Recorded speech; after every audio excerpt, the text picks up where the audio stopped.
मध्ये राहू दे मुखी माझ्या गुणगान तुझे देवा या सुमधुर प्रार्थनेने आजच्या दिवसाची सुरुवात झालेली आहे। अमावास्येपासून पौर्णिमेपर्यंत वाढत जाणाऱ्या चंद्रकलेप्रमाणे जे चंद्रकलेचं तेज जसं वाढत जातं तसं आपल्या प्रशिक्षणाची गोडी दिवसेंदिवस वाढत जात आहे। आजच्या प्रशिक्षणाच्या या 6व्या पुष्पामध्ये मी माधवी शशिकांत सावंत, जिल्हा परिषद प्राथमिक शाळा पांडुरंग शेठ पडते, पडतेवाडी कुडाळ, केंद्र कुडाळ, प्रभाग कुडाळ, तालुका कुडाळ आपल्या समोर अहवाल वाचनासाठी उभी आहे।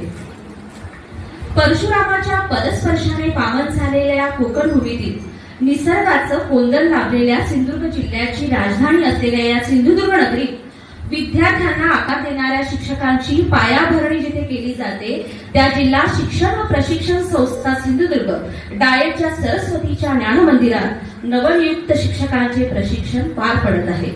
प्रशिक्षणाच्या या 5व्या पुष्पात कडावर पेटणे खरा तो एकची धर्म या सुमधुर प्रार्थनेने आजच्या दिवसाची सुरुवात झाली। त्यानंतर 7 नोव्हेंबर 2024च्या प्रशिक्षणाचे अहवाल वाचन अनाव नंबर 1च्या शिक्षिका श्रीमती प्रियांका फराटे मॅडम यांनी केले आणि यावेळी त्यांनी शिक्षकांची महती सांगणारी सुंदर अशी कविता सादर केली। प्रशिक्षणाची सुरुवात आपल्या सर्वांना संमोहित करणाऱ्या भाषा शैलीने डाएटचे अधिव्याख्याता माननीय श्री डॉक्टर सुरेश माने यांनी वातावरणातील बदल या विषयावर मार्गदर्शन करून केले। विद्यार्थ्यांना आपण कसे शिकवले पाहिजे हे तुकाराम महाराजांचे उदाहरण देऊन पटवून दिले। तसेच वातावरणातील बदलामुळे ग्लोबल वॉर्मिंगची झालेली वाढ त्यावर शिक्षकाची असलेली भूमिका यावर सखोल मार्गदर्शन केले। पर्यावरणाचे संरक्षण करताना तसेच मुलांना घडवताना शिकवताना आपले कर्तव्य याविषयी 2 प्रतिज्ञा म्हणून घेतल्या। कला व क्रीडा, कथाकथन आणि अनुभवाधारित अध्यापन एकात्मिक अध्ययन या विषयावर माननीय श्री कांबळे सर अधिव्याख्याता डाएट यांनी सर्वांना ताजेतवाने करणाऱ्या आपल्या खास शैलीमध्ये मार्गदर्शन केलं।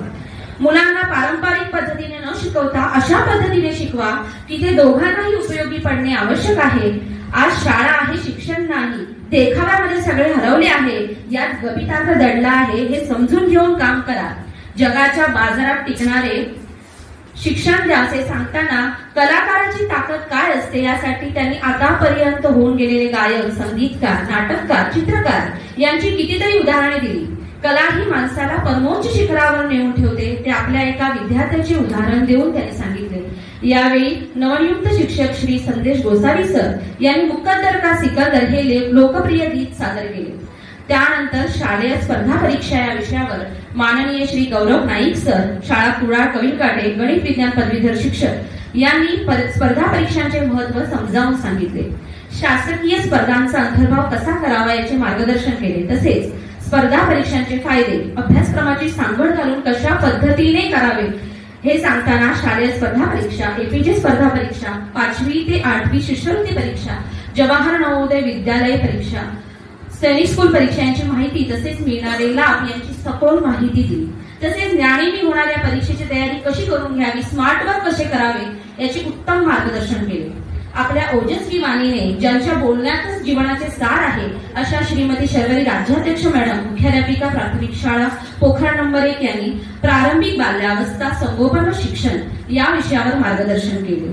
बाल्यावस्था वयाच्या 6व्या वर्षापर्यंत मेंदूतील न्यूरॉन्सची जोडणी, महाभारतातील अर्जुनचे उदाहरण देऊन गर्भसंस्काराचे महत्व, लहान मुलाच्या मेंदूचा विकास 85% 6व्या वर्षापर्यंत होतो, मुलांचे अनोखे बालविश्व, शरीरातील अवयवांचा समन्वय अशा अनेक विषयावर प्रभावी मार्गदर्शन केले आणि बालक जसे आहे तसे स्वीकारावे आणि त्याला आकार द्यावा हे सांगायलाही ते विसरल्या नाही।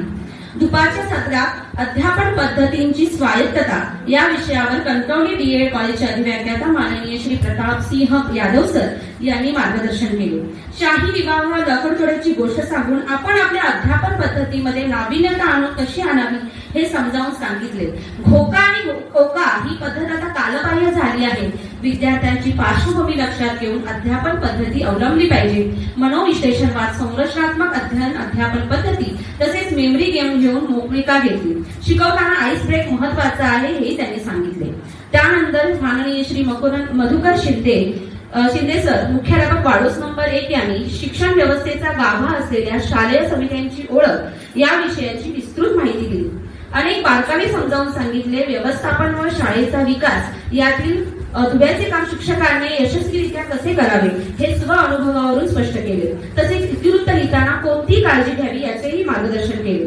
त्यानंतर श्री राजू पाटील सर, जिल्हा समन्वयक समावेशित शिक्षण उपक्रम यांनी लैंगिक गुन्ह्यापासून बालकांचे संरक्षण कायदा या विषयामध्ये पोक्सो या कायद्याअंतर्गत गुन्हा शाळेत किंवा शाळेच्या बाहेर घडला तर शिक्षकाची भूमिका काय असावी, पालकांचे उद्बोधन कशा प्रकारे करावे, बालकाच्या मनात काय चालले हे समजून घेणे आवश्यक आहे, तक्रार पेटीचा वापर कसा करावा, तसेच ती उघडताना कोणते नियम पाळावेत हे स्पष्ट केले.